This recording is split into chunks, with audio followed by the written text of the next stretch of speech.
Hey y'all, welcome back to my channel.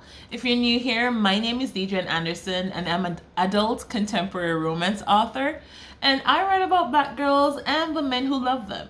So if you're down for some interracial, multicultural, or even some black on black love, then go ahead and subscribe to my channel, hit that notification bell so that you can know each and every time I upload, and hit that like button so I can know that you like the content that I'm putting out and you support my journey. All right, this is week 9, episode 9 in the Tropey Wednesday series on my channel, where we discuss all the romance tropes, or maybe even in the future all the tropes, right? But for right now, it's all the romance tropes, and we dive into 5 different tropes each and every week. So if that's something that you're interested in, because we dive into it and we give you like some tips and tricks how to incorporate it into your own writing, and so that you can get your readers loving what you're doing. All right, so if that's something that you're interested in learning more about, stay tuned.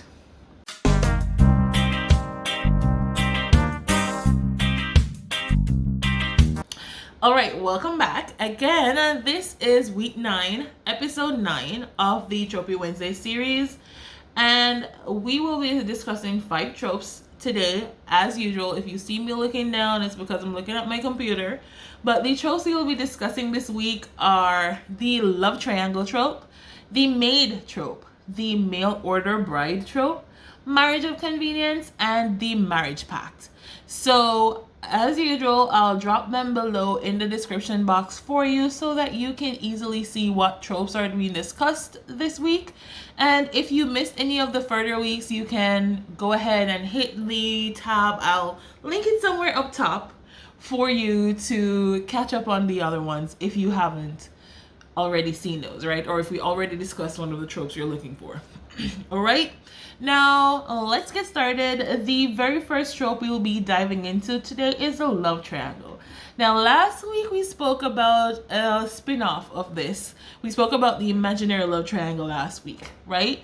This week we're tackling the actual love triangle, right? So your main characters aren't really making it up this time. It's not all in their heads. They actually have 2 different potential love interests, right?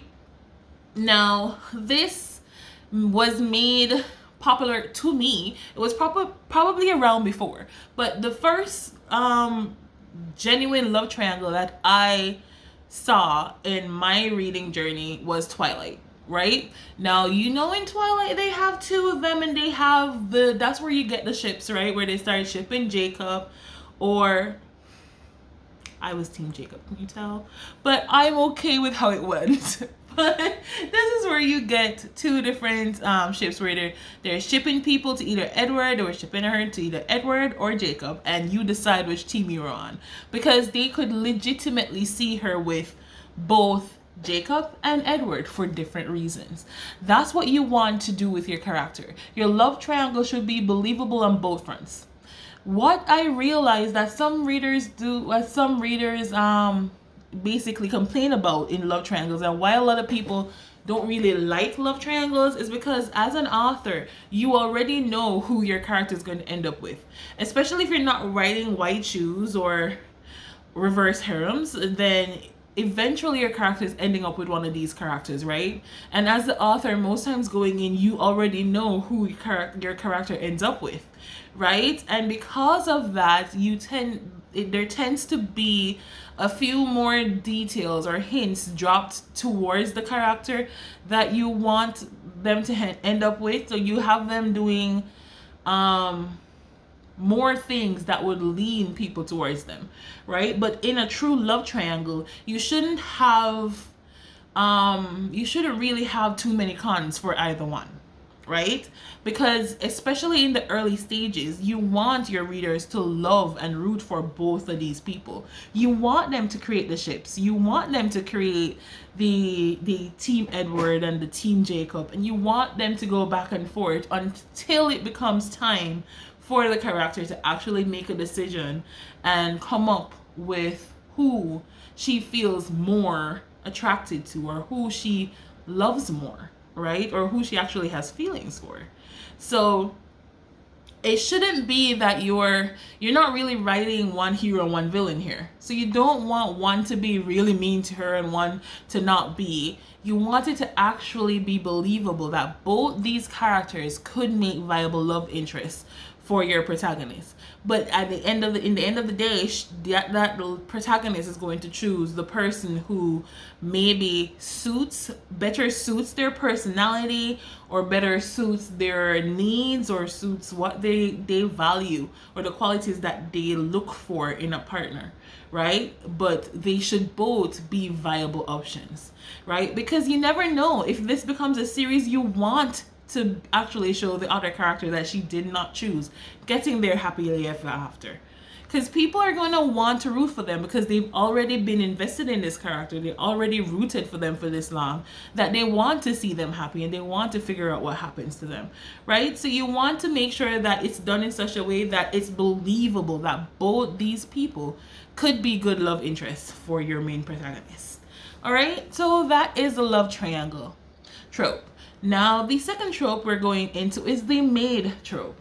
Now, you tend to see this a lot with the billionaires. You always have the billionaire falling for the maid or stuff like that, right? Or even in historicals, actually. This maid trope is universal. You can have, in the historicals, it tends to be more forbidden. It's paired with forbidden romance, where the aristocrat or the person of the high social status basically falls for the help, falls for the person that works in their estate or works in an estate, right? In the historical realm and in the contemporary realm, it's essentially basically you hire this person to be your maid, right? And this can be maid or butler. We're not really limited by gender here. It could be anyone. It could be male, female, a non-binary person. It could be anyone. Not because it's called maid means that you have to be the lady. It could be a man going. It could be a well put together lady that hires a man to clean her house, right? It's essentially just someone who works for you in a household settings, right? This can either be done where they move in with you, right? Or this just brought a trope back to my brain that I missed, and I'll jot it down right after, and we'll probably discuss it in the next week moving forward, because I didn't bring that up and I just thought of it. But sticking to this week, I won't even let it out the bag, right? But it's related to that. So basically, it could be a live-in maid, or they go and come, right? But essentially, you're seeing your characters or together a lot because they're seeing it. Some of the and again, what happens during the book will depend on the tropes you use, right? I know one book that gets a lot of flack that does this. It's not my place to say if it was done well or not, but a popular book that uses this trope is The Mister by E.L. James. I won't even get into that. This is not a review, right? But if you're looking for that trope done, you can read The Mister if you want. I know that book gets a lot of flack, but that's an example of how the maid trope can be used, right? It's basically just, and if you do read it for this trope, it's just essentially, you just have to read the first quarter or so, because then it goes into other tropes. But you just want to make sure that you have that dynamic. Again, you have to be really careful with this, because there is that dynamic of that power imbalance. So you have to really be careful with how you treat this. But it's essentially you're falling in love for the person you hired to help you out, right? Falling in love with the maid or the butler or whoever. But it's a person helping you out in your house, in your home, and the more you spend time together, the more you feel, and maybe your character goes out of their way to have them come in. Actually, maybe they weren't supposed to come in, but they purposely call them to do things because they want more time with them, right? So lean into it and have fun. All right, so the third one we'll be discussing is the mail order bride.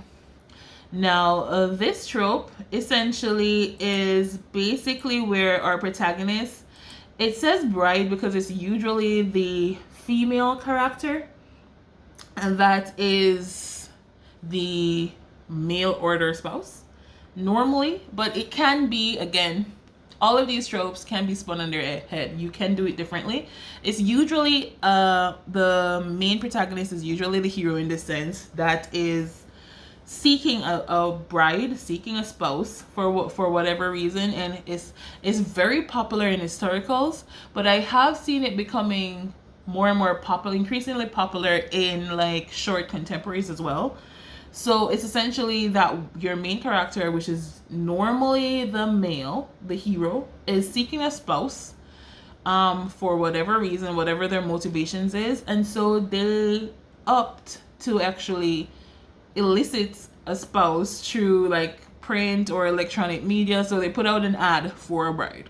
Essentially, they put out an ad for a loved one, and it's not exactly that they're on a dating app, which is another trope we didn't explore. But it's not exactly that they're on an app. They're just putting it out. That's why it's generally done in historicals, because you're sending out an ad in the paper that you are seeking a spouse, you're seeking a bride, and you're ready to be married, and you will give them some form of exchange for it. So they can either get monetary benefits. Of course, they're going to be your bride, so more than likely they're going to be moving in, so they're getting shelter, they're getting money, they're getting their family taken care of, but it often comes with some benefits, right?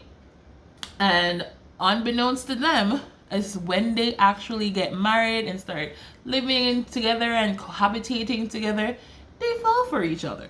So that's the mail order bride. The next trope we'll be discussing is the marriage of convenience.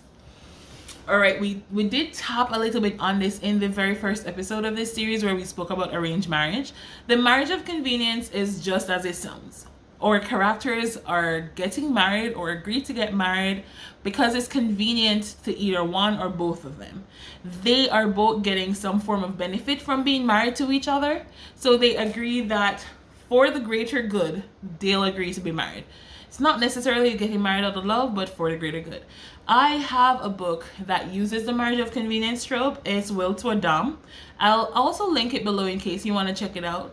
My Amazon link is always down below, so if you want to check out any of my books, you're free to. The link is down below, right? But the specific book that uses this trope is the Will to the Dom, where my characters are forced with a ridiculous scenario because of, I also use the inheritance trope. So essentially, my character, one of my character, the female character, has a business. She has an event business, and she got that business through a silent investor, right? The investor literally said that he wanted to remain anonymous, right? Until he opted not to. And she went along with it because she was getting that money and she was being able to actually run her business and change the lives of her employees, right? But the investor actually dies. And along with that comes a big publicity thing that states in his will that in order to continue getting that inheritance, she has to marry his son, which turns out to be a BDSM club owner. He owns a kink club, and he, on his side, he's essentially told that, hey, because his father was also footing the bill for his club, right? So he's told that, hey, you want to keep your club open, you want to continue getting money, you want to get your inheritance, you're going to marry this lady, right? So it becomes a whole lot of drama, conflict, tension, as they basically have to come together and decide that, hey, for the greater good, because you want to keep your businesses open, so for the greater good, they're going to get married, right? And it becomes a marriage of convenience, and a lot of things ensue. I won't spoil the book because it's a novella, right? It's a novella, but I'm telling you, there are a lot of characters. There's a full cast of characters, and it feels like a whole book. So if you're interested in learning some more about that trope and you want to see it actually in action, go ahead and check out Will to the Dom. It's available in KU, so you can actually read through for free if you're a part of that platform. That's a shameless plug. That's okay. Okay, that's okay. Anyway, so that's the marriage of convenience. Your characters are getting married. They agree to get married for the greater good because there's a benefit that they both can get, right? And eventually they'll learn to fall in love, basically. The more they spend time with each other, they get to know each other, and they realize that, hey, they actually enjoy being married to each other, actually enjoy spending time to each other, and they end up getting married for real or becoming an actual couple that's in love. All right, and the last trope we'll be discussing in this video is the marriage pact. Now, as the name suggests, this essentially is a pact that your characters made. Normally it's they make the pact as kids, right? But it can also be done older.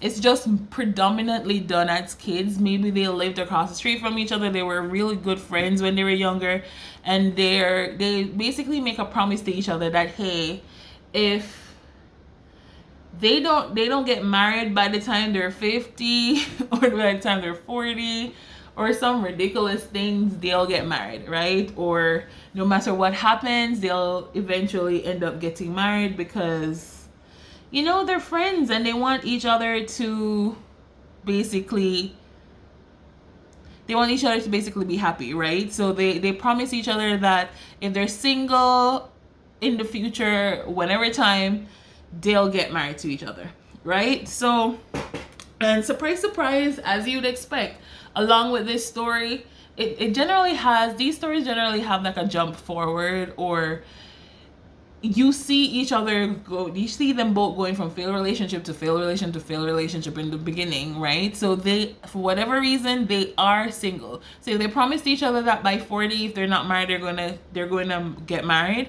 Then we see them at 40, both single, both miserable, until one shows up, either calls or shows up at the place and reminds the other of the pact. Say, hey, remember you said that if we didn't get married by 40, we'd get married. And so the story either takes a turn where they actually go get married, and of course it's chaotic because, hey, sure, they made this silly pact when they were kids. It's chaotic. So you can either take it in the sense where they actually go through with it and they get married and they find out that they like who they became, because they have to reintroduce themselves to each other because they made this pact as kids, right? They may not have necessarily stayed together while growing up. So they have to reintroduce themselves to each other, figure out if they even like the person they became, and if your story is going where they are in fact the love interest, maybe they can fall in love with each other while learning who each other are, right? Now, if your story takes another route where basically they come back, they remember the pact and they do try to make it work, but then they realize they don't really gel with who they've become as adults, but maybe there's someone else in their life that's around because of the pact that they made. So maybe the sister or the brother or some relative of the person you made the pact with is actually who they end up with, but they would never be able to be around that person unless the person that they made a pact with showed up. So you can have fun with it. You can approach it from multiple different avenues, but it has to be that marriage pact that brings the characters back together and endears them for the story, right? Or get them into the vicinity of who you want them to actually end up with. All right, so those are the 5 tropes that we will be discussing today. Again, just a reminder, the tropes we discussed today were love triangle, maid, mail order bride, marriage of convenience, and the marriage pact. If you have any further questions or think that I forgot anything about these tropes when I was discussing it, drop it down in the comments below and let's start a conversation. All right, and if you are loving these Tropey Wednesday videos, go ahead and hit that like button, hit that subscribe button, and ding that notification bell so you can know each and every time that I upload a new video. Again, these videos are posted every Wednesday. The trope list that I discussed each week will be down in the description should you want to just quickly skim through and see what tropes were discussed whichever week, right? My name is Deidre Anderson. I'm an adult contemporary romance author, and this is my little space on the internet. So you are welcome to join me at any time. And until we meet again, be kind to each other and approach every situation with love. All right? Bye, guys.